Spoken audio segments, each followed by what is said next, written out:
Hello Formula One fans, hope you are doing well and welcome once again to the Formula One Corner ahead of the Tuscan Grand Prix, 1000th Grand Prix of Ferrari. But this is not what people will talk about this weekend, including me. We are here to talk about mostly the big bomb that dropped overnight. Sergio Perez will be leaving Racing Point, aka Force India, at the end of the year with no real plan for the future, and Sebastian Vettel will replace him for 2021 and beyond, is what they say. This came kind of as a surprise as much as not a surprise when you consider everything that happened in the last few months with COVID and all the rumors that have been sparking here and there, Vettel quitting Ferrari, etc. And I want to go now over various points regarding Sergio's departure from Racing Point. So first, is it a surprise or were we expecting it? Well, the man himself said that it came as a surprise for him. He thought he was staying at Racing Point for next year.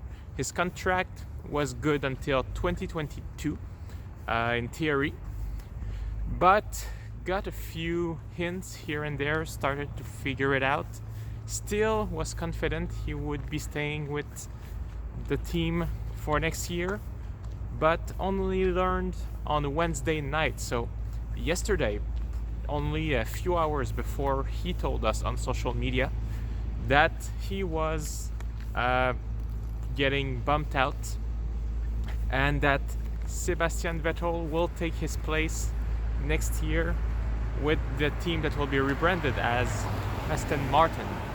So the announcement for Vettel was made this morning, not very long after. And Perez, will be disappointed.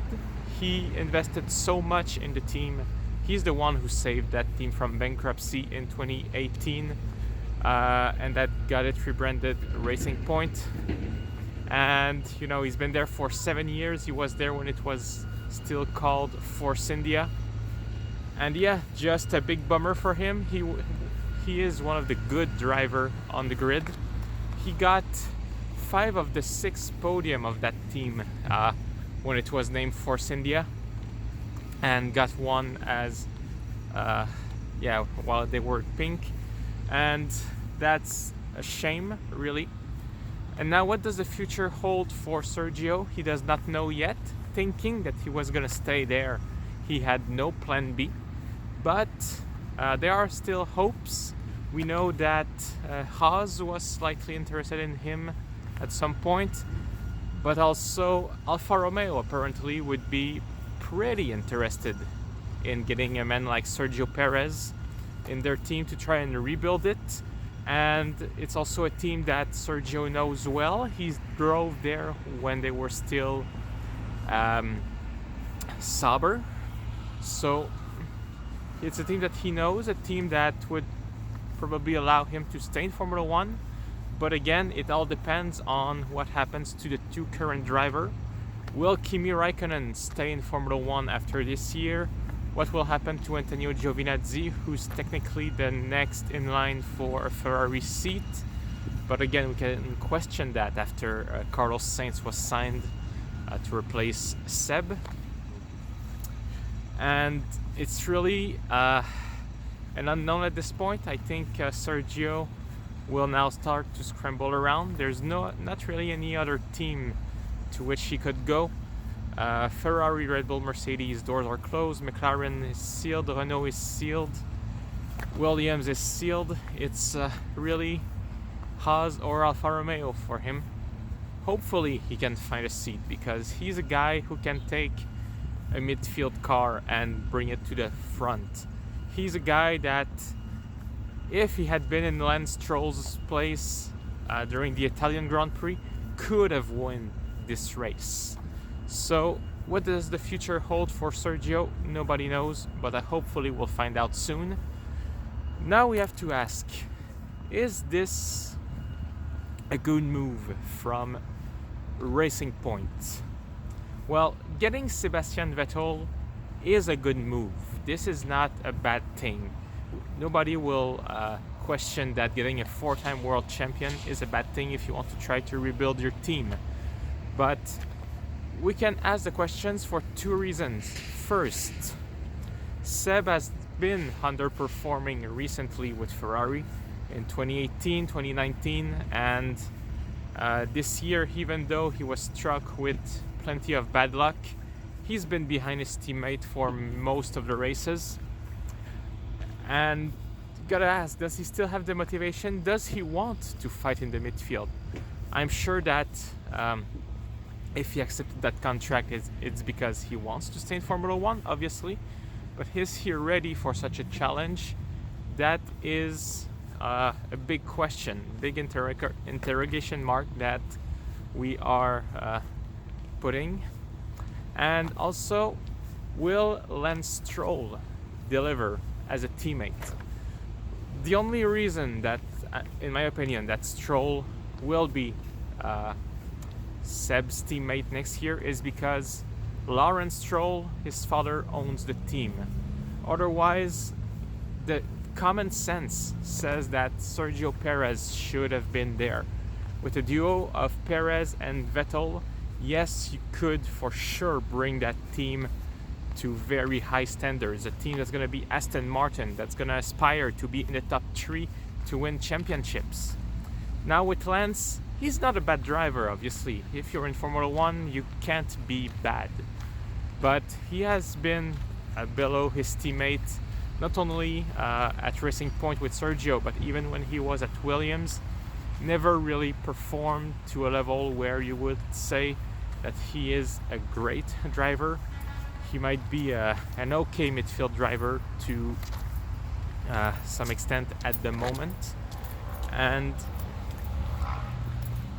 will he also be able to push Sebastian to, will each other be able to push themselves to compete against one another? We'll see next year. I mean, the dice have been tossed, and now, of course, Aston Martin / Racing Point have all their cards to make it a great team, and it's gonna be interesting to see for next year. And I think that's it for Racing Point. I have nothing else to say. It's a big bomb that was dropped today. So let's continue, because we are going to the 1000th Grand Prix of Ferrari. What can we expect for this weekend? Well, from the red team, not much, if only that they will put on a special burgundy livery to honor their 1000th Grand Prix, and it's a historic color for the team. But after seeing their performance in Monza, there's not much to hope for the upcoming race, as Mugello, a track which we are going for the first time in Formula One, is also a high-speed track with a lot of high-speed corners, and we know that Ferrari will not fare well in that environment, considering that their engine is also the worst on the grid. So it's going to be another tough weekend for them, but at the very least,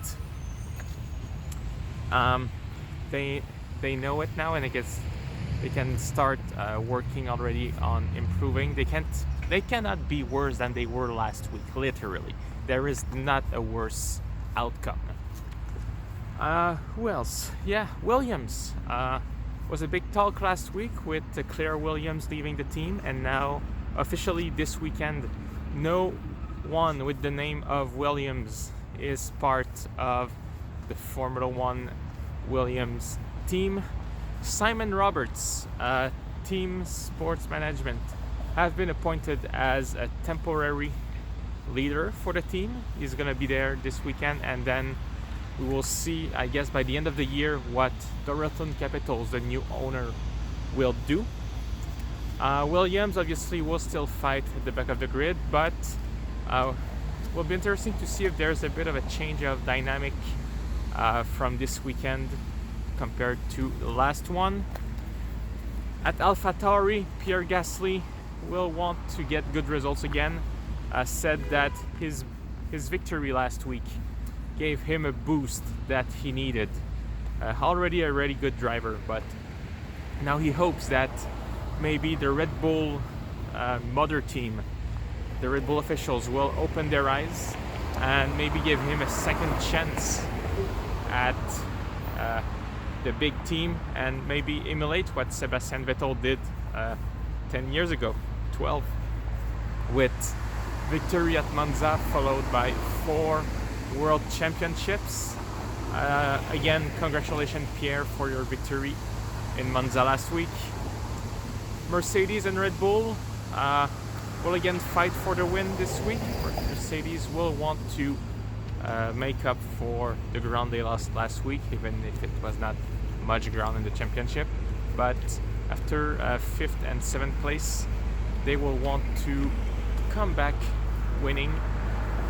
Obviously, we don't expect a crazy race like last week, and the team did its mea culpa, saying that they were to blame for the bringing Lewis to the pit when the pit lane was closed. I'm gonna go over there. There's just too much noise. Yeah, so the team was to blame. They blame themselves, and they will put some things into place to avoid making the same mistake again. Red Bull, yeah, the Monza track did not suit them really last week, and this week maybe it could be different because we know that car is usually very aerodynamic and likes corners, so we'll see. Is there any other team that's worth mentioning?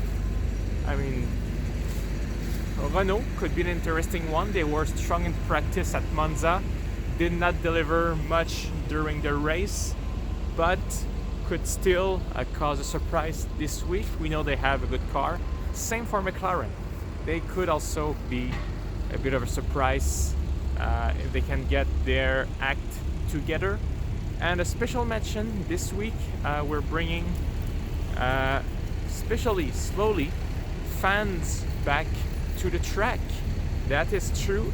In Mugello, there will be 3,000 guests, fans, whatever you want to call it, invited to the race. So they will be in the grandstands here and there. Not sure if we will see them really. It's only 3,000, but it's gonna be cool. And I'm sorry, construction work. I did not pick the best place to go through. 3,000 fans, yes. 3,000 fans going to the race this weekend. And then in Sochi, we expect to see more fans in Russia in 2 weeks' time. So very happy to bring the fans back after so many months of tough time for everyone. So that's it, guys. Thank you for watching. Don't forget, it's the Tuscan Grand Prix this weekend, 1000th Grand Prix of Ferrari. Please like, subscribe, leave a comment, tell me what you think. I want your opinion and I want to improve this channel. Thank you, everyone. I hope you have a great day, and I will see you after the free practice session on Friday. Take care.